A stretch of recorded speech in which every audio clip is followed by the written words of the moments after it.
آج ہم باتیں تو بہت کرتے ہیں اولاد کے مستقبل کے بارے میں، کریئر پلاننگ کے بارے میں، اپنے اہداف کو کیسے مقرر کرنا ہے، اپنے گولز کو کیسے مقرر کرنا ہے، سیلف ایکچوائلائزیشن کیا ہے، سیلف ڈسکوری کیا ہے، ڈٹرمنیشن کیا ہے، کنوکشن کیا ہے، time management, risk management, fear management, ان سب پر ہم سارے باتیں کرتے ہیں، ہم بھی بیانات کرتے ہیں، اس کی اہمیت کو اجاگر کرتے ہیں۔ اور یہ ضروری بھی ہے کہ بھائی اپنی انفرادی زندگی کو بہتر کیسے بنائیں، اپنی عائلی زندگی کو بہتر کیسے بنائیں، اجتماعی زندگی کو بہتر کیسے بنائیں، اور یہاں تک کہ پھر ہم عالم اسلام کے حوالے سے بھی بڑی بڑی باتیں کرتے ہیں کہ آج امت مسلمہ کہاں کھڑی ہے، ہماری زبوں حالی کے اسباب کیا ہیں، آج علم کی کمی ہے اور ٹیکنالوجی بھی ہم پیچھے رہ گئے ہیں۔ میرے دوستو ایک بات میں تمہیں بتا دوں، آج ہماری جتنی تعداد ہے دنیا میں، اتنی تعداد ہماری ماضی میں کبھی نہیں تھی۔ ظاہری اسباب اور دنیاوی قوت کے اعتبار سے آج جتنی طاقت ہمیں حاصل ہے، ماضی میں اتنی طاقت ہمیں کبھی حاصل نہیں تھی۔ لیکن ماضی میں ہم حکومت کرتے تھے، ماضی میں ہم حاکم تھے، آج ہم محکوم کیوں ہیں، آج ہم مظلوم کیوں ہیں؟ آج 1.5 ارب سے زائد عددی قوت رکھنے والی مسلم دنیا، تمام تر دنیاوی وسائل رکھنے کے باوجود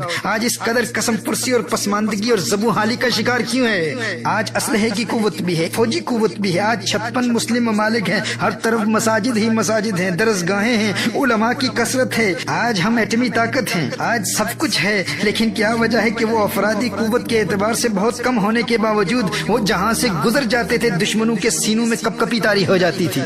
اور ہم جہاں سے گزرتے ہیں دنیا ہمیں دیکھ کر ہنستی ہے، ہمارا تمسخر اڑاتی ہے، ہماری تحقیر اور تذلیل کی جاتی ہے۔ آخر اس کی وجہ کیا ہے؟ فرق کیا ہے ہم میں اور ان میں؟ میرے دوستو فرق صرف یہی ہے کہ وہ تعداد میں کم تھے لیکن ان کے پاس سجدوں کی لذت تھی، سجدوں کی قوت تھی۔ ہم تعداد میں بہت زیادہ ہونے کے باوجود سجدوں کی لذت سے محروم ہے۔ فرق یہی ہے، ہمارے پاؤں قبر میں ہے لیکن ابھی تک نہ خود عبادت میں استقامت، نہ خود سجدوں کی حقیقی لذت حاصل کر پائے، اور نہ ہی اپنی اولاد کے دلوں میں یہ جذبہ بیدار کر سکے۔ ماضی میں تعداد میں بہت کم تھے لیکن آخر وہ کون سی روحانی قوت تھی جو ہمیں توپوں سے لڑا دیا کرتی تھی؟ تھے ہم ایک تیرے مار کا آراؤں میں، خشکیوں میں کبھی لڑتے کبھی دریاؤں میں،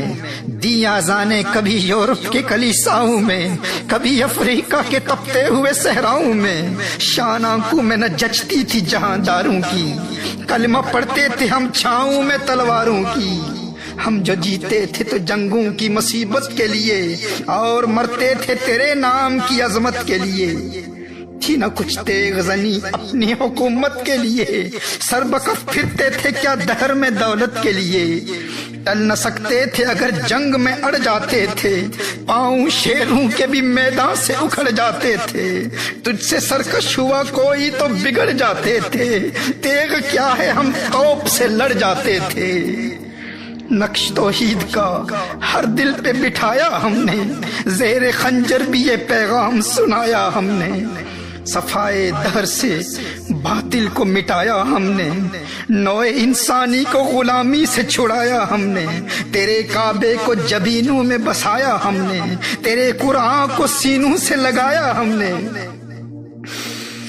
بنی اغیار کی اب چاہنے والی دنیا رہ گئی اپنے لیے ایک خیالی دنیا، ہم تو رخصت ہوئے اور انہیں سنبھالی دنیا، پھر نہ کہنا ہوئی توحید سے خالی دنیا، تیری محفل بھی گئی، چاہنے والے بھی گئے، شب کی آہیں بھی گئی، صبح کے نالے بھی گئے، دل تجھے دے بھی گئے، اپنا صلہ لے بھی گئے، آ کے بیٹھے بھی نہ تھے اور نکالے بھی گئے، آ کے بیٹھے بھی نہ تھے اور نکالے بھی گئے، لطف مرنے میں ہے باقی نہ مزہ جینے میں، کچھ مزہ ہے تو یہی خون جگر پینے میں، کتنے بیتاب ہیں جوہر میرے آئینے میں، کس قدر جلوے تڑپتے ہیں میرے سینے میں، اس گلستان میں مگر دیکھنے والے ہی نہیں، داغ جو سینے میں رکھتے ہوں وہ لالے ہی نہیں، کس کی ہیبت سے صنم سہمے ہوئے رہتے تھے، منہ کے بل گر کے ہو اللہ احد کہتے تھے، آ گیا عین لڑائی میں اگر وقت نماز،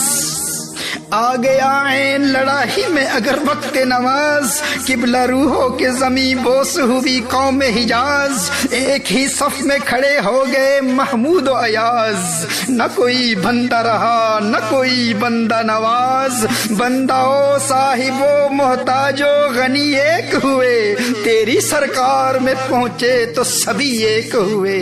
تیری سرکار میں پہنچے تو سبھی ایک ہوئے،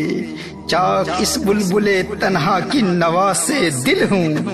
جاگنے والے اسی بانگے درا سے دل ہوں، یعنی پھر زندہ نئے عہد وفا سے دل ہوں، پھر اس بادئے دیرینہ کے پیاسے دل ہوں، عجمی خم ہے تو کیا میں تو حجازی ہے، عجمی خم ہے تو کیا میں تو حجازی ہے، نغمہ ہندی ہے تو کیا لے تو حجازی ہے، نغمہ ہندی ہے تو کیا لے تو حجازی ہے۔ آج پوری دنیا کے مسلمانوں پر جو ظلم و تشدد ہو رہا ہے، ہماری ناکامی کا سبب کیا ہے اور ان کی فتح و کامرانی کا راز کیا تھا؟ وہ تعداد میں کم تھے لیکن پھر بھی دنیا میں چھائے ہوئے تھے۔ آخر کیوں؟ اس لیے کہ انہیں سجدوں کی لذت حاصل تھی۔ وہ 313 تھے لیکن جنگ کے میدان میں سجدے میں گر کر رب کو پکارتے تھے۔ وہ خلاق کائنات کی بارگاہ میں اپنی جبین نیاز خاک آلود کرنے کی لذت حاصل کرتے تھے۔ اپنے جسم کے 8 اعضاء کو زمین پر بچھا کر اپنی ناک اور پیشانی کو زمین پر رگڑتے ہوئے انتہائی عاجزی، تذلل، تضرع اور خشوع و خضوع کے ساتھ اپنی کمزوری اور اپنے ادنا ہونے کا اعتراف کرتے ہوئے سبحان ربی الاعلیٰ کے ترانے الاپتے، تمام جہانوں کے رب کی عظمتوں کا اعلان کرتے۔ تو یہ حضوری قلب والا سجدہ ایسے اللہ کے پیاروں کو معرفت حق کی منزلوں تک پہنچا دیا کرتا تھا۔ میرے دوستو، جنہیں سجدوں کی لذت سے روحانی قوت ملتی ہے وہ کبھی سجدہ قضا نہیں ہونے دیتے، اگرچہ وہ میدان جنگ میں ہوں، اور اسی لیے دنیا کی کوئی طاقت انہیں شکست نہیں دے سکتی تھی۔ انہی سجدوں میں وہ اللہ کو پکارتے اور اللہ کی غیبی مدد حالت جنگ میں نازل ہوتی، اور حالت جنگ میں بھی کبھی ان کا سجدہ قضا نہیں ہوتا تھا۔ وہ رب سے سجدے کی حالت میں راز و نیاز کی باتیں کیا کرتے تھے، اور ہم حالت امن میں بھی اپنے آرام دہ بستروں میں غفلت کی نیند سوتے رہتے ہیں، نہ خود بیدار ہوتے ہیں اور نہ اپنی نوجوان نسل کو سجدوں کی لذت سے روشناس کراتے ہیں۔ اگر آج تمام مسلم دنیا سجدے میں گر کر اس رب کو پکارے تو رب کعبہ کی قسم انقلاب آ جائے۔ کم از کم مجھے سننے والے تو آج دل سے پختہ ارادہ کریں کہ آج کے بعد ہماری کوئی نماز قضا نہیں ہوگی، اور نماز کی روحانیت تک رسائی حاصل کریں گے، اور سجدوں کی لذت خود بھی حاصل کریں گے، اور اپنی نوجوان نسل کو بھی عبادت کی لذت سے آشنا کرا کے حقیقی کامیابی کے اسباق پڑھائیں گے۔ اب دنیا کی کوئی طاقت ہمیں ہماری نماز سے محروم نہیں رکھ سکتی۔ اب 3 نمازیں پڑھنے والے نہیں، 4 نمازیں پڑھنے والے نہیں، پورے دن کی نمازیں عشاء کے ساتھ ملا کر قضا پڑھنے والے نہیں بنیں گے۔ ہم ہر نماز اس کے وقت پر ادا کریں گے، اور سجدوں کی ان روحانی فورسز کے ذریعے اپنے ان اسلاف کے نقش قدم پر چلیں گے جن کے متعلق علامہ اقبال علیہ رحمہ نے فرمایا، آ گیا عین لڑائی میں اگر وقت نماز، قبلہ رو ہو کے زمیں بوس ہوئی قوم حجاز، ایک ہی صف میں کھڑے ہو گئے محمود و ایاز، نہ کوئی بندہ رہا نہ کوئی بندہ نواز، بندہ و صاحب و محتاج و غنی ایک ہوئے،